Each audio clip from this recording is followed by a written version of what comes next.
Olá, eu sou Marcelo Dó e este é o meu diário. Bem-vindo ao Diário de Narrador, nosso espaço para falar de esportes, futebol, outras modalidades e narração esportiva. Estou gravando esse vídeo no dia 30 de novembro de 2020 e neste espaço aqui você vai dar uma olhada, você vai conhecer como é que é para a gente o bastidor da narração de um acidente que quase foi trágico.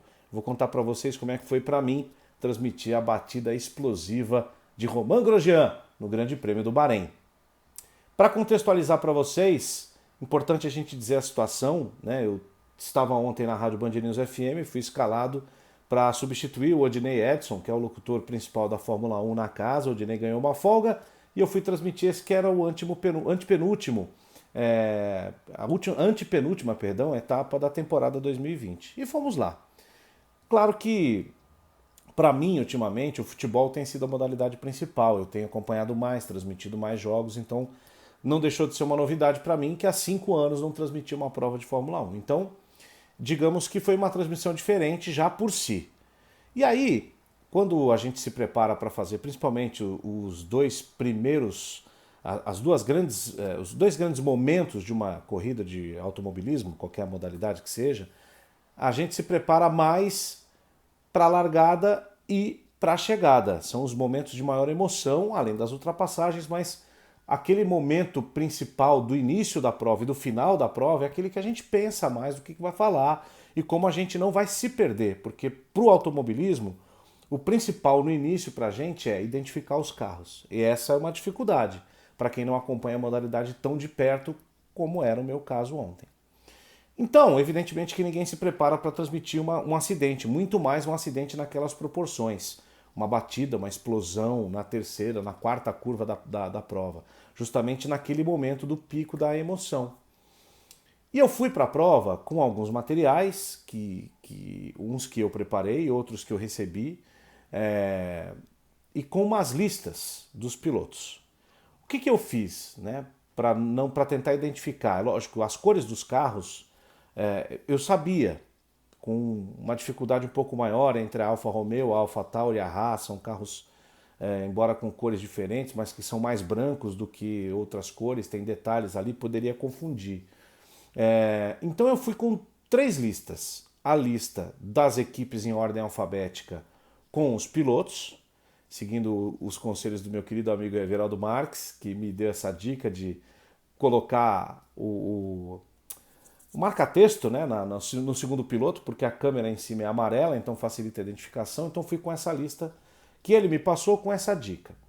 Fiz a minha em ordem numérica dos pilotos, porque se eu batesse o olho no número e não soubesse quem era na hora, poderia bater mais facilmente ali na ordem numérica para identificar e a ordem do grid. Levei essas 3 listas.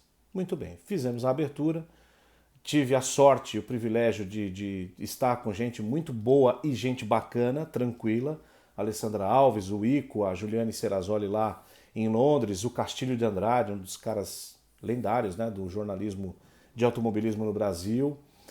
O Bruno Camarão também comandando lá a mesa de som. Chegou a hora da largada, fiz a largada. E aí eu me preocupei, como todos evidentemente, que transmitiram essa prova, com aquelas primeiras 2, 3 filas. Porque ali poderia ter uma mudança de posição, principalmente do segundo para trás.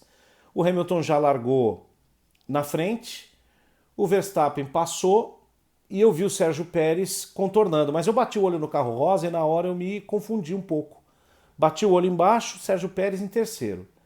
E aí eles fizeram, né, essa primeira curva, que é uma curva bem fechada, e depois foram para aquelas outras 2 curvas mais abertas, ali uma espécie de S que tem logo na sequência, para uma segunda reta, que foi onde aconteceu a batida do Grosjean.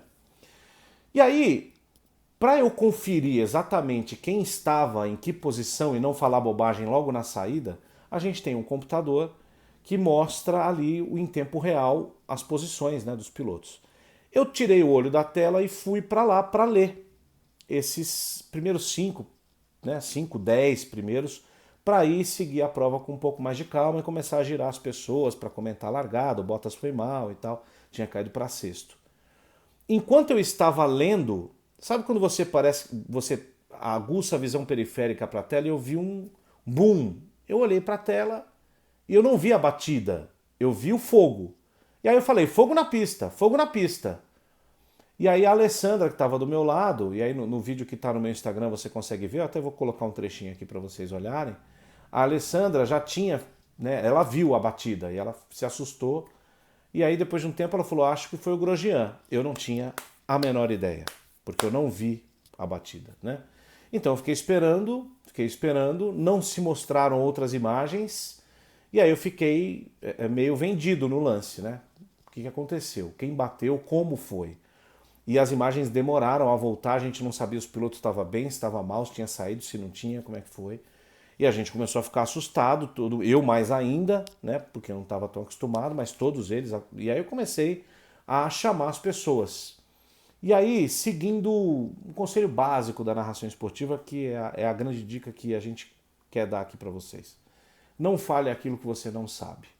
Em qualquer transmissão, em qualquer comunicação que você vá fazer. Não diga aquilo que você não viu, não tente adivinhar, não tente chutar.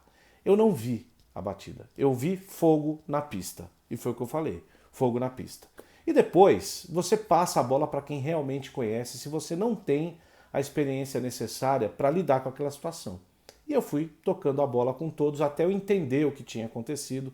E aí sim eu comecei a entrar na discussão, tentando, como eu estava no rádio, por mais que eu soubesse que boa parte do Brasil estaria vendo a prova na TV Globo, inclusive com o meu querido Everaldo Marques narrando, eu tinha que descrever o que eu estava vendo. Então eu passei a descrever aquilo que eu estava vendo.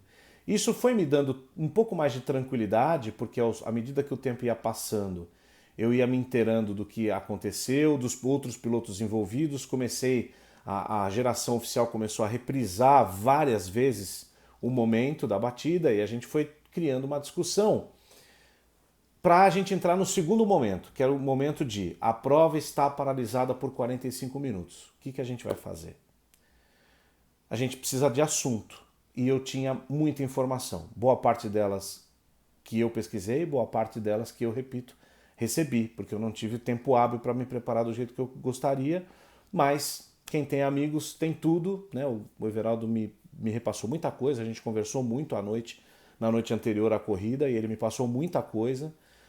Fui buscando ali na internet, principalmente no Live Time, né, que é o sistema ali da FIA, que vai atualizando como se fosse um blog tudo que ia acontecendo. Sempre que tinha uma atualização ali, eu procurava trazer essa atualização para a roda, e aí você gira 4 pessoas, vai ganhando tempo, aí você passa a relatar, você deixa de ser narrador e passa a ser também um jornalista, um repórter.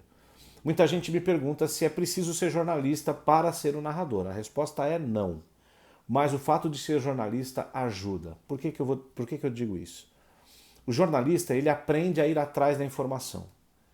Não necessariamente na faculdade, né? Mas o entorno, o convívio, o trabalho numa redação de jornalismo, o trabalho como repórter, como produtor, editor, e tudo isso eu já fiz, traz pra gente uma necessidade de ir atrás da informação no momento em que aquilo está acontecendo.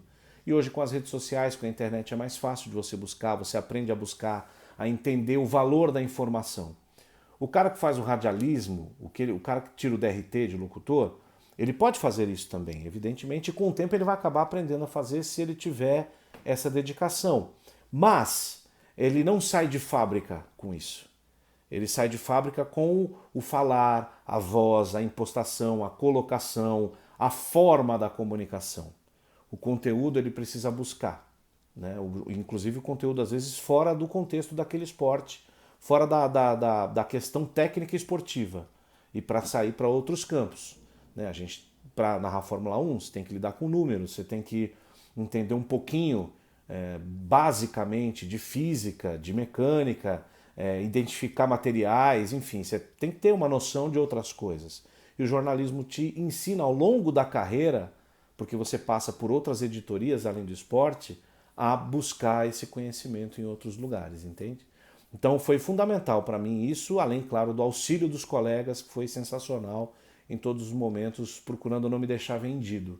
Então isso construiu 1h30 praticamente de falatório, mas um falatório informativo, assertivo, com conteúdo e análise, até que a prova fosse reiniciada e depois outros acidentes aconteceram lá também. Mas eu queria dividir isso com vocês, porque foi um momento tenso para mim, Já era tenso antes da prova, ficou mais ainda quando aconteceu, porque quando a gente percebeu era realmente muito grave, meu Deus, se esse cara falece aqui, como é que a gente vai lidar com essa situação no ar, assim? Eu nunca tinha passado por isso, né? Então, foi muito chocante, mas ao mesmo tempo gratificante, porque a gente conseguiu fazer, acredito eu, um bom trabalho naquele momento. Assim, eu narrei o acidente do Romain Grosjean, que graças a Deus só saiu com algumas queimaduras na mão e mais nada, vai poder tocar a vida com normalidade daqui adiante, alguns dias, quando ele estiver bem.